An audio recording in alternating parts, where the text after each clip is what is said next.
Hello everyone, and welcome to my review of In the Forest of the Night. Now, I really should have done this review a lot earlier, but I had no idea what to say. So here I am. I'm just going to have to try and do my best to talk about the episode.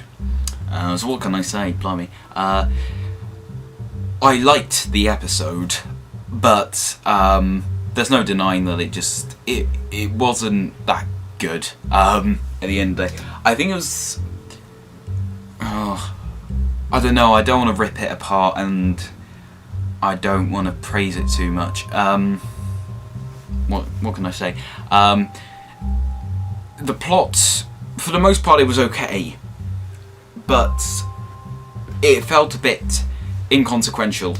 There were quite a few things that just sort of happened so we could have a happy ending and stuff, so the day could be saved, and I didn't really like that. I mean, there were certain things like the trees all disappear magically at the end. I didn't quite understand how they disappeared like that. Didn't cause any problems or anything.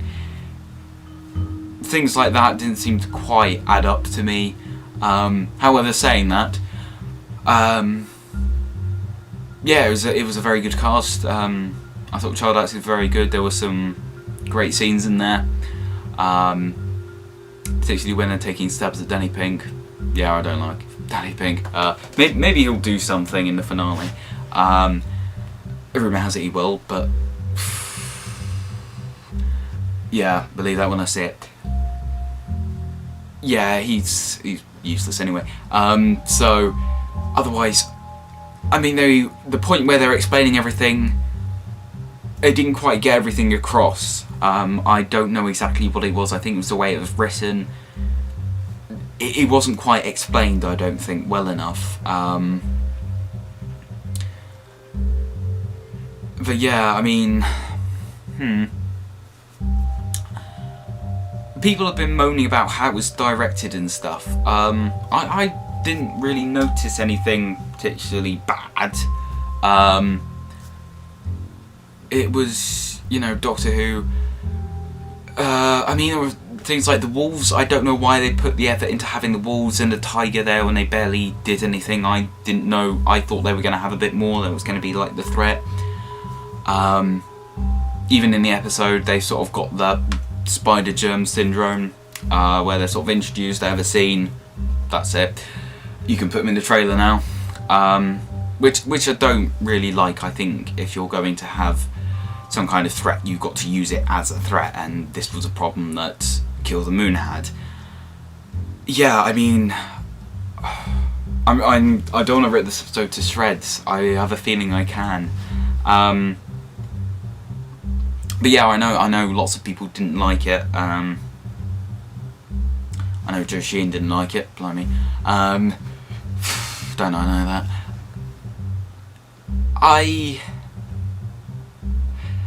I thought it had some good ideas in there. I thought the kids were very good. They were written very well, acted very well. The whole thing that it was a solar flare and it was the trees sort of defending humanity. The other thing is that humanity tries to destroy the trees. The big thing that actually got me was they realised, hang on a second, we can't burn down these trees.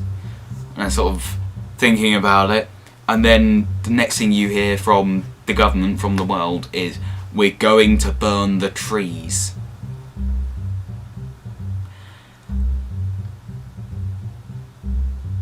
I know it's the government, but still, a bit stupid.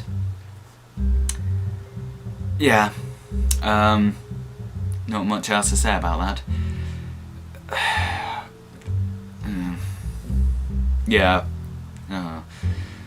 A bit dumb. You can see why the Doctor calls humans pudding brains. But yeah, I thought there were some really nice touches in there. I think the way Capaldi interacted with all the kids was very good.